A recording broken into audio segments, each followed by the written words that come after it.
Hello friends, welcome to coaching वाला। I hope आप बहुत अच्छे होंगे। आज हम बात करेंगे बिहार में जो शिक्षक भर्ती होने वाली है उसके बारे में। टोटल पद कितने हैं, इसमें एज लिमिट कितनी है और कौन कौन से कैंडिडेट इसमें अप्लाई कर सकते हैं। और कुछ लोगों का कहना है कि अदर स्टेट के जो कैंडिडेट हैं उसमें अप्लाई कर सकते हैं या नहीं, इस बारे में भी हम इसमें बात करेंगे। ओके, तो सबसे पहले हम देखते हैं इसमें ये नोटिफिकेशन। यहाँ पर देखेंगे प्राथमिक विद्यालय के लिए सबसे पहले दिया हुआ है प्राथमिक विद्यालय के लिए, ठीक है नहीं।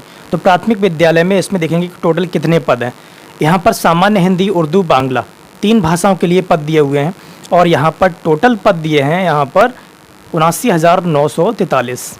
ओके, 79,943 यहाँ पर वैकेंसी है टोटल। ओके, और यहाँ पर दिव्यांग हेतु आरक्षित पद दिए हुए हैं 834, 811 मूक बधिर के लिए, 787 यहाँ पे अस्थि दिव्यांग के लिए और 1594 दिए हुए हैं स्वतंत्रता सेनानी के लिए।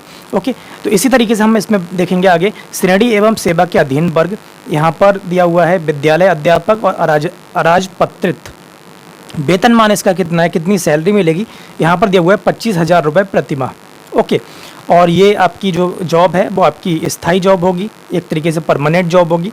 और नई योजना, पेंशन योजना जो है उसके अनुसार ही इसमें आपको सैलरी मिलने वाली है। ओके, आगे देखेंगे इसमें प्राथमिक विद्यालय के लिए। अब आता है माध्यमिक विद्यालय। माध्यमिक विद्यालय इसमें दिया हुआ है वर्ग 9 से लेके 10 तक के लिए क्या है, 9 से लेके 10 तक के लिए यहाँ पर सभी सब्जेक्ट के लिए यहाँ पर वैकेंसी दी हुई हैं। हिंदी के लिए दी हुई हैं, यहाँ पर हिंदी के लिए टोटल वैकेंसी यहाँ पर दी हुई है 5,486। ठीक है, कुल पद यहाँ पर दिए हुए हैं, बाकी सब कैटेगरी के हिसाब से अलग अलग दिए हुए हैं। अंग्रेजी के लिए भी दिए हैं, विज्ञान के लिए, गणित के लिए, सामाजिक विज्ञान, संस्कृत, उर्दू, अरबी, फारसी, बांग्ला। कुल पद की अगर हम बात करेंगे यहाँ पर, तो कुल पद यहाँ पर हैं 32,916। ओके, तो टोटल पद यहाँ पर 32,916 हैं। 32,916 9 से 10 के लिए, ठीक है नहीं। अब यहाँ पर देखेंगे हम 11 से 12 क्लास के लिए, 11वीं और 12वीं क्लास के लिए यहाँ पर वैकेंसी हैं, ठीक है, पीजीटी टीचर्स के लिए। तो यहाँ पर देखेंगे जंतु विज्ञान, ठीक है, जंतु विज्ञान के लिए भी वैकेंसी दी हुई है, वनस्पति विज्ञान के लिए, रसायन विज्ञान के लिए, और यहाँ पर गणित के लिए, भौतिक विज्ञान, अर्थशास्त्र, भूगोल, इतिहास, गृह विज्ञान, संगीत, दर्शन, राजनीति। ओके, तो अलग अलग यहाँ पर वैकेंसी दी हुई हैं। मनोविज्ञान के लिए, समाजशास्त्र के लिए, ठीक है, सभी कैटेगरी में वैकेंसी यहाँ पर दी हुई है। तो टोटल वैकेंसी यहाँ पर बनती हैं इंटर कॉलेज के लिए टोटल वैकेंसी यहाँ पर हैं 57,602, 57,602 वैकेंसी। ओके, तो टोटल जो वैकेंसी हैं, अगर हम प्राइमरी, जूनियर और टीजीटी, पीजीटी चारों की मिलाकर के अगर हम बात करेंगे तो यहाँ पर टोटल वैकेंसी बनती हैं 1,73,000 के समथिंग। ओके, 1,73,000 समथिंग वैकेंसी यहाँ पर टोटल बनती हैं। ओके, अब यहाँ पर पीजीटी टीचर्स के लिए यहाँ पर क्या दिया हुआ है, वेतनमान यहाँ पर दिया है 32,000 प्रति माह। ओके, वहाँ की सेम है, स्थायी जॉब है और यहाँ पर नई पेंशन योजना के नियमानुसार अनुमान्य है। ओके, आगे देखेंगे इसमें क्या क्या नियम होंगे।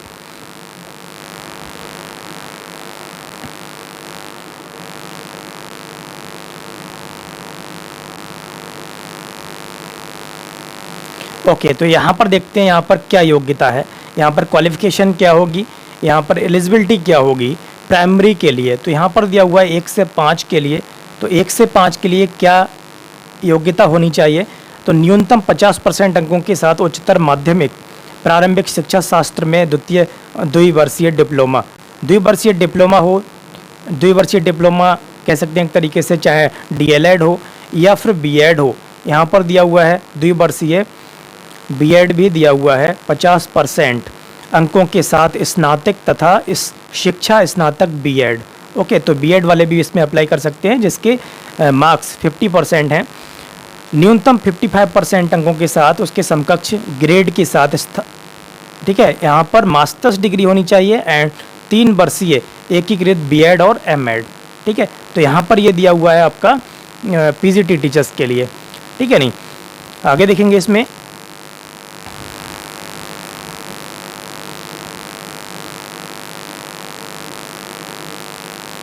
कक्षा 9 से 10 के लिए देखिए, कक्षा 9 से 10 के लिए यहाँ पर विद्यालय अध्यापक के पद पर नियुक्ति हेतु विषय समूह निम्नवत होगा। तो विषय समूह क्या होना चाहिए वो यहाँ पर दिया हुआ है, ठीक है। जैसे कहते हैं लोग कि सब्जेक्ट कॉम्बिनेशन क्या होना चाहिए, तो सब्जेक्ट कॉम्बिनेशन इसके अकॉर्डिंग होगा। जैसे गणित है तो गणित से अगर आप भरना चाहते हैं तो आपको ग्रेजुएशन में गणित के साथ आपकी फिजिक्स, ठीक है, इलेक्ट्रॉनिक्स, कंप्यूटर साइंस, ठीक है, केमिस्ट्री, ये होना चाहिए, ठीक है।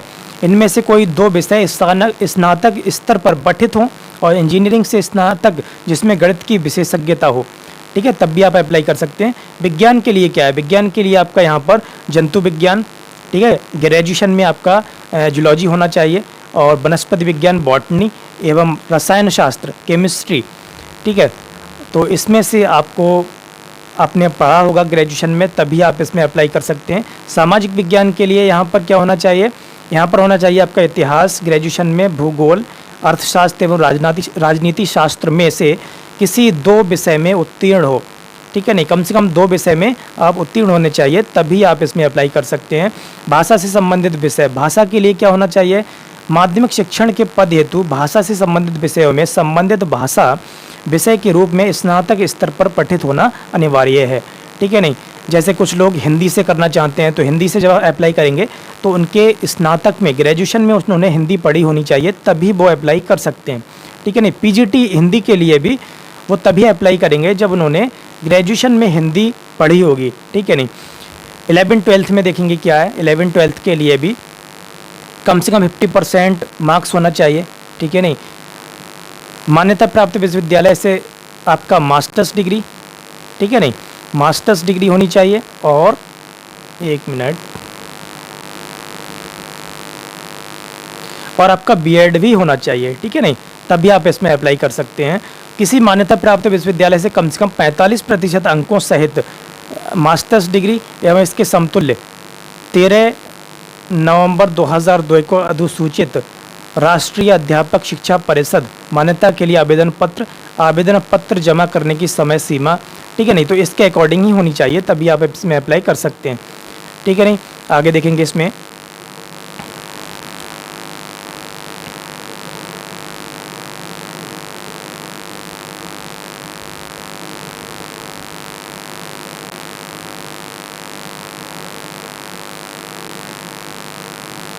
11th-12th के लिए यहाँ पर दिया हुआ है 11 से 12 तक के विद्यालय अध्यापक पद के नियुक्ति हेतु विषय समूह निम्नवत होगा। जैसे फिजिक्स है तो फिजिक्स के लिए अगर अप्लाई करना है तो physics, electronics, applied physics, nuclear physics, अगर आपने मास्टर डिग्री इसमें की है तभी आप पोस्ट ग्रेजुएशन अगर आपने इसमें किया हुआ है तभी आप फिजिक्स के लिए अप्लाई कर सकते हैं। केमिस्ट्री के लिए आपने एमएससी केमिस्ट्री की है, एमएससी बायोकेमिस्ट्री की है, तभी आप अप्लाई कर सकते हैं। इकोनॉमिक्स के लिए आपने एमए इकोनॉमिक्स, अप्लाइड इकोनॉमिक्स या फिर आपका बिजनेस इकोनॉमिक्स, तभी आप अप्लाई करेंगे। कॉमर्स के लिए दिया हुआ है master degree in commerce, however holder of degree of MCom in applied business economics shall not be eligible. तो यहाँ पर अगर आपने एमकॉम किया है, ठीक है, एमकॉम इसमें आपने किया है अप्लाइड इकोनॉमिक्स में, तो फिर आप इसमें एलिजिबल नहीं है। बायोलॉजी के लिए यहाँ पर दिया हुआ है botany, zoology, life science, bioscience, genetics, microbiology, biotechnology, molecular biology, plant psychology, plant physiology, provide they have studies botany and zoology at graduation. और कम से कम उन्होंने ग्रेजुएशन में ये सब पढ़ा होना चाहिए तभी वो अप्लाई कर सकते हैं, ठीक है। नहीं तो 11th-12th के लिए हो गया आपका। आगे देखेंगे इसमें 50% मार्क्स होना चाहिए 11th-12th के लिए आपका ग्रेजुएशन में और आपका पोस्ट ग्रेजुएशन में, ठीक है। नहीं तभी आप इसमें अप्लाई कर सकते हैं, ठीक है। नहीं यहाँ पर आपका दिया हुआ है किसी मान्यता प्राप्त विश्वविद्यालय या AICTE से मान्यता प्राप्त संस्थान से BE, ठीक है, नहीं बैचलर ऑफ इंजीनियरिंग या फिर BTech, कंप्यूटर साइंस, IT अथवा समकक्ष उपाधि या फिर भारत सरकार से मान्यता प्राप्त संस्थान विद्यालय से डिप्लोमा, तो फिर आप इसमें एप्लीकेबल हैं। 11th-12th के लिए BTech वाले भी एप्लीकेबल हैं और BE वाले भी एप्लीकेबल हैं, ठीक है। नहीं आगे देखेंगे इसमें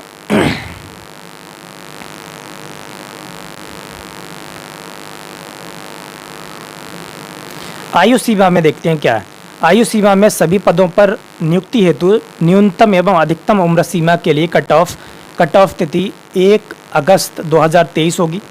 ठीक है, तो 1 अगस्त 2023 तक होनी चाहिए। प्राथमिक विद्यालय के अध्यापक के लिए कट ऑफ तिथि 1 अगस्त 2023 को अभ्यर्थी की न्यूनतम आयु 18 वर्ष होनी चाहिए। और इसके लिए माध्यमिक एवं उच्च माध्यमिक विद्यालयों के अध्यापक के लिए अभ्यर्थियों की न्यूनतम आयु 1 अगस्त 2023 को 21 वर्ष होनी चाहिए। ठीक है नहीं, अधिकतम आयु अनारक्षित, तो इसमें क्या है 37 वर्ष है अधिकतम, 37 से कम वाले ही इसमें अप्लाई कर सकते हैं। ठीक है, अनारक्षित मतलब क्या हो गया, यहाँ पे जनरल कास्ट हो गया। पिछड़ा वर्ग के लिए यहाँ पर अत्यंत पिछड़ा वर्ग के लिए ओबीसी के लिए यहाँ पर हो गया 40 वर्ष। ठीक है, और यहाँ पर SC ST के लिए हो गया 42 वर्ष, और महिला के लिए पुरुष एवं महिला। ठीक है, और यहाँ पर दिया हुआ है सेवानिवृत्ति की आयु 60 वर्ष निर्धारित है। ठीक है, तो 60 वर्ष पे ये रिटायर कर देंगे आपको। आयु सीमा में छूट कितनी मिलने वाली है, तो छूट मिलेगी इसमें इस नियमावली के प्रवृत्त होने के पूर्व पात्रता परीक्षा में उत्तीर्ण होने वाले प्रशिक्षित अभ्यर्थियों को इस नियमावली के प्रवृत्त होने के पश्चात नियुक्ति के प्रथम समव्यवहार में अधिकतम आयु सीमा में 10 वर्ष की छूट दिनांक 1 अगस्त 2023 को आधार मानकर दे होगी। ओके, तो ये हो गया आपका आयु सीमा एज लिमिट के लिए। ओके, अब यहाँ पर हम देखने वाले हैं यहाँ पर कि एग्ज़ाम का पैटर्न क्या होगा। तो सबसे पहले यहाँ पर दिया हुआ है विषय, यहाँ पर देखेंगे सामान्य अध्ययन होगा। यहाँ पर ये प्रश्नों की संख्या होगी 1 से 80 भाग 1 में। ठीक है, 80 क्वेश्चन होंगे और भाग 2 में 40 क्वेश्चन होंगे। ठीक है, तो ये तो है इसका पैटर्न। विषय एवं सामान्य अध्ययन, तो सामान्य अध्ययन के बारे में इसका जो विषय है आपका, ठीक है, जिसके लिए आपने जैसे आपने अगर PGT के लिए अप्लाई किया है तो वहाँ पर आपका जो विषय है, जो सब्जेक्ट है, उस सब्जेक्ट से आपके होंगे 120 क्वेश्चन। ठीक है, तो 120 आपके सब्जेक्ट से आएंगे और 2 घंटे का पेपर होगा ये। ठीक है, और ऊपर वाले में दिया हुआ है भाग 1 से 80 क्वेश्चन और भाग 2 से 40 क्वेश्चन। तो इसमें आपका सामान्य अध्ययन होगा। सामान्य अध्ययन में आपका इंग्लिश हो सकता है, इंग्लिश होगा। ठीक है, आपकी हिंदी लैंग्वेज भी होगी, हिंदी लैंग्वेज, या फिर आपकी बांग्ला है, या फिर आपकी उर्दू है। ठीक है, जो आपकी लैंग्वेज ली हुई है आपने, उस लैंग्वेज से भी क्वेश्चन आएंगे। तो यहाँ पर 80 40 ये हो गए आपके 120, और 120 क्वेश्चन आपके विषय से होंगे, तो 240 क्वेश्चन होंगे आपके टोटल। और 2 घंटे का टाइम है, 2 घंटे के टाइम में आपको इनके कंप्लीट करना है। ओके, आगे देखते हैं।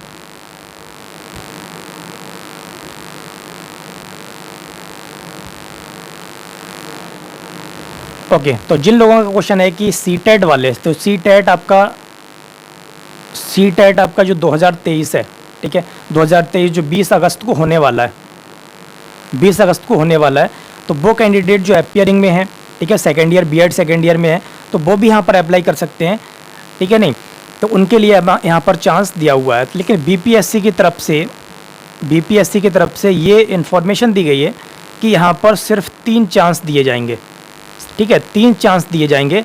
अगर आपका ये चांस, ठीक है, अगर आप सीटेट क्वालिफाई नहीं कर पाते हैं और यहाँ पर आप एग्ज़ाम में बैठते हैं, इस भर्ती में आप भाग लेते हैं, तो फिर आपका ये चांस काउंट हो जाएगा और नेक्स्ट टाइम आप सिर्फ 2 बार ही एग्ज़ाम में बैठ सकेंगे। ठीक है, तो 3 बार ही आप इसमें बैठने वाले हैं। ओके, आगे देखेंगे। जिन लोगों का सवाल ये है कि अदर स्टेट से हैं, तो अदर स्टेट वाले यहाँ पर अप्लाई नहीं कर सकते, क्योंकि यहाँ पर साफ साफ लिखा हुआ है कि यहाँ पर जो कैंडिडेट हैं वो सिर्फ बिहार के निवासी होना चाहिए। ठीक है, यहाँ पर हम देखेंगे अभी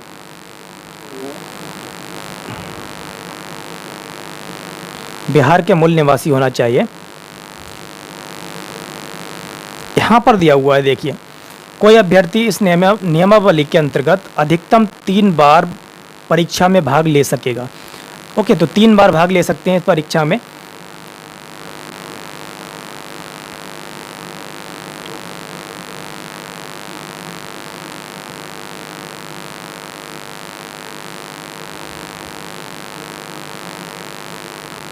ओके, तो यहाँ पर हम बात करेंगे राज्य सरकार एवं केंद्र सरकार द्वारा समय समय पर आयोजित शिक्षक पात्रता परीक्षा। तो बिहार के लोगों के लिए या तो वो एस्टेट क्वालिफाई हो, BTET जिसे हम बोलते हैं, ठीक है, BTET Bihar teachers eligibility test, या तो वो क्वालिफाई होना चाहिए या फिर CTET क्वालिफाई होना चाहिए। लेकिन शर्त यह है कि वो सिर्फ बिहार के लोग हों। ठीक है, बिहार के निवासी होना चाहिए, मूल निवासी, तभी वो इसमें अप्लाई कर सकेंगे। ओके।